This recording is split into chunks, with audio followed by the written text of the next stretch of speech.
Va, Pablo Rossi lo saluda en La Nación Más. Ahora nos vemos los rostros. Un gusto. Sí, ¿qué tal, Pablo? ¿Qué tal? ¿Cómo está? Bien, a ver, recién estábamos cronicando desde Lviv con Cristian Martin, desde la frontera allí. Usted está en Varsovia, ¿verdad? Estoy en Varsovia ahora, sí. Bueno, a ver, cuénteme, recién transitábamos para unir la crónica que hacían nuestros enviados, sobre todo Cristian, cuénteme algo del espíritu ucraniano, de esta dureza con fe, con expectativa, pese a todos los pronósticos en contra, de que van a poder reconstruir esa tierra arrasada. Bueno, lamentablemente no pude escuchar, no tenía el audio de Cristian, Sí, lamentablemente, pero yo tengo que contar lo que yo vivo, lo que he vivido diariamente. Yo he llegado a Europa del Este en 1989, cuando se cayó la cortina de hierro. perdón, 89, yo dije 98, perdón, No, 89. porque en 98 Sí. fue la primera vez que llegué a Ucrania. Ah, ok, O ok. sea, no está mal. Y bueno, nosotros tenemos una organización, digamos, no quiero ser presuntuoso, grande, Sí. pero yo elegí hace 10 años vivir en Polonia y tener la administración desde allí, de todos los negocios que tenemos distribuidos por ahí, sobre todo el vitivinícola.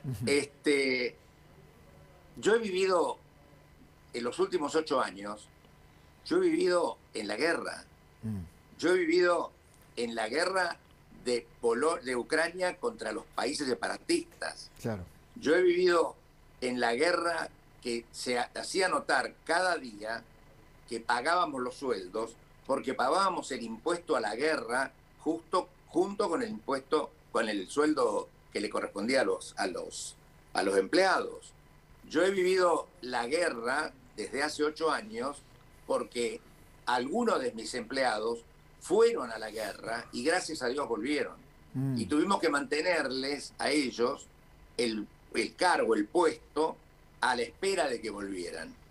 Yo he vivido la guerra y esta es la consumación de una guerra planeada que tiene como destino borrar Ucrania del mapa.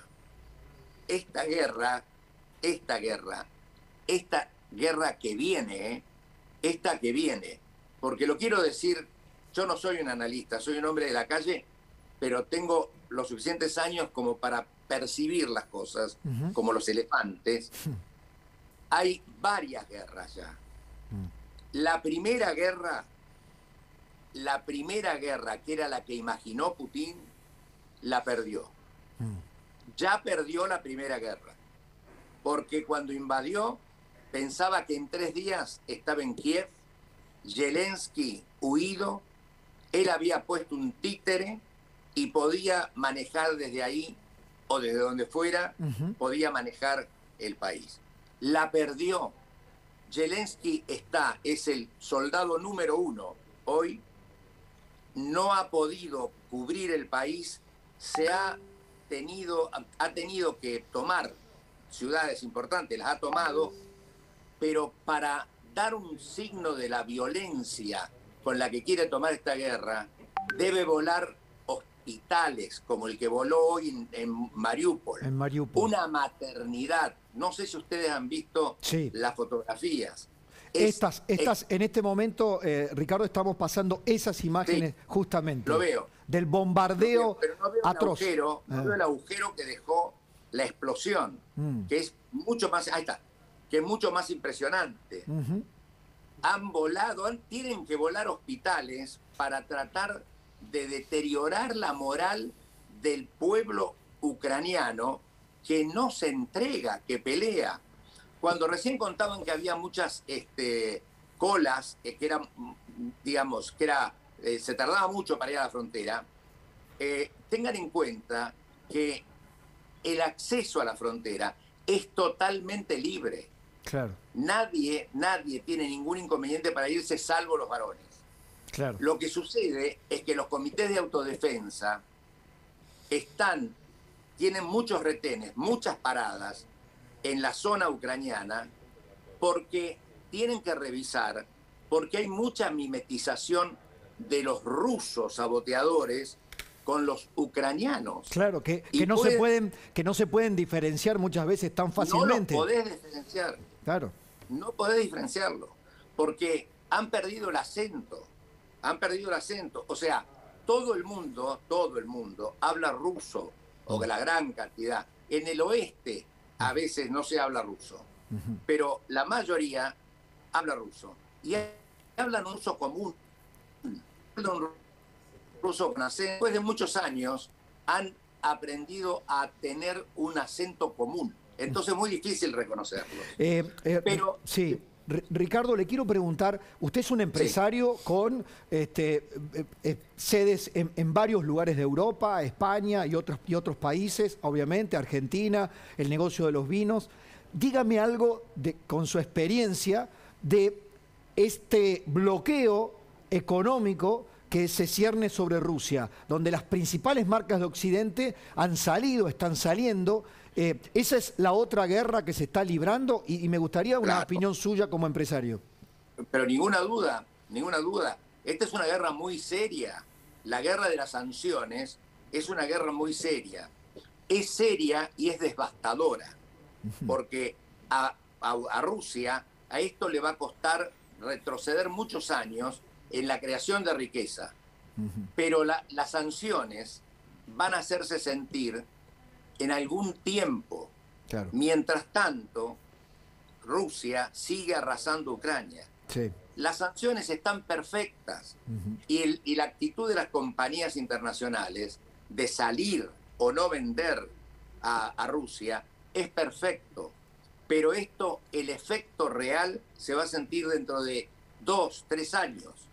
Mientras tanto, si sigue así Putin, va a terminar con Rusia y va a llegar a la frontera con Polonia. Porque lo que decía su corresponsal recién, el gran temor de Polonia es tener a Putin en la frontera. Claro. Claro. Porque, digámoslo con todas las palabras, los polacos odian a los rusos, los ucranianos odian a los rusos. Esta es una guerra donde hay mucho sentimiento encontrado, pero además hay mucha bronca. Claro. Ha habido un germen, eso lo hemos podido notar hablando con ucranianos de diferentes generaciones. Hay un acumulado a lo largo de décadas, de un rechazo, de un rencor acumulado, ya desde las matanzas, ¿no?, de las hambrunas de Stalin para acá, donde los abuelos le cuentan a los nietos y a sus propios hijos aquellas historias, ¿no? O sea, no nació ayer esto. Pablo, esa famosa hambruna se llama el Holodomor. Sí.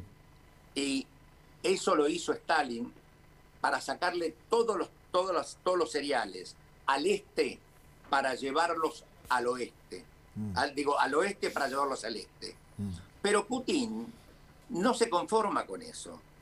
Putin ha dicho que Lenin se equivocó al apoyar el mantenimiento de Ucrania. Claro.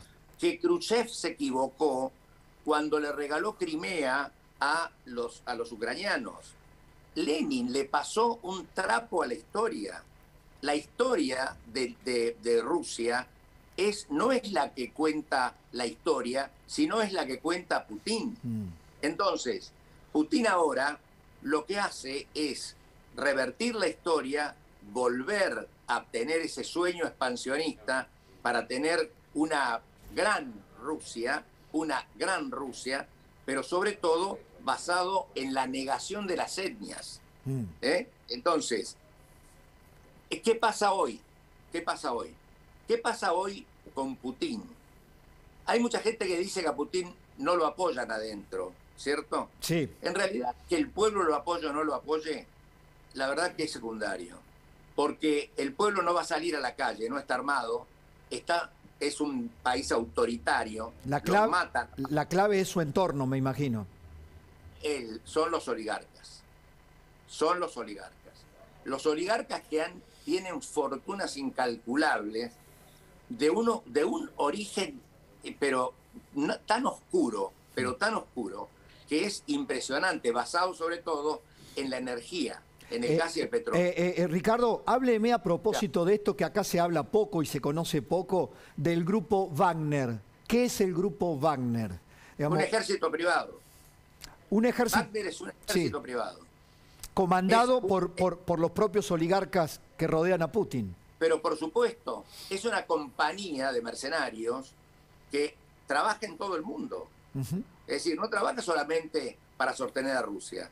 Se vende. Es un ejército de mercenarios contratado y se llama Wagner, aunque parezca mentira, se llama Wagner por una ironía, no porque tenga el nombre de un fundador que se llame Wagner. No, de ninguna manera. Pero también hay otra cosa que yo no sé si ustedes saben. Han aparecido de nuevo, los comandos de motos. Sí. Los comandos de motos, ¿sabían esto? Los lobos nocturnos. Los lobos nocturnos que ametrallaron los corredores sanitarios, los corredores humanitarios en 2019 en Lugansk, han aparecido ahora en Mariupol. Y están haciendo también un desastre. Yo sé que me voy a tener que ir porque es el tiempo de ustedes, pero yo quiero decirles una cosa que como argentino no puedo dejar de decirla. El día domingo, creo que el sábado domingo, se publicó una carta del embajador ruso en Argentina, donde el embajador ruso explicaba por qué tenían derecho ellos a hacer lo que hacían. Yo voy a tratar de decirles en un minuto, si me permite, cuál es el ejemplo puesto en criollo de lo que él dice. Supongan que Brasil infiltra Misiones y hace que Misiones se subleve y se declare república separatista. Nuestro ejército argentino va a pelear a Misiones porque tiene que sofocar la rebelión y ese espíritu separatista, o esa república separatista. Entonces Brasil lo que hace es reconocer a Misiones, firmar un tratado con Misiones como república separatista, decir que va a mandar tropas para mantener la paz, entrar a Misiones y seguir por Corrientes, por Entre Ríos y llegar hasta Buenos Aires. Bien, eso es. Ricardo, creo que ha sido usted no solamente enfático, sino muy pedagógico. Le agradecemos este tour dramático, pero muy ilustrativo. Pero Pablo, hay una cosa importante. En el último renglón de la carta del embajador hay una parte que dice que entre otras cosas hay discriminación religiosa. No se olvide el mundo que en el 2019 Ucrania declaró autónoma su iglesia ortodoxa y se desprendió de la iglesia rusa. Sí. Entonces, tenemos que sentar a los patriarcas de la iglesia rusa para que nos expliquen qué tuvieron que ver en todo esto y por qué no lo están parando. Le mando un saludo cordial, un abrazo y seguiremos en contacto. Y gracias, aunque no formó parte de esta nota, por esa encomiable tarea que usted hizo para traer a compatriotas durante la pandemia, contratando un avión privado con la Cancillería, coordinando con la Cancillería, una historia que conocemos perfectamente, que lo hizo en silencio, que lo hizo simplemente por ese costado, creo, de devolución a su tierra de tanto que le dio. Así que le mando un abrazo cordial con mucha admiración, Ricardo. Muchas gracias, Pablo, y gracias por el respeto de dejarme hablar. Venimos de la guerra.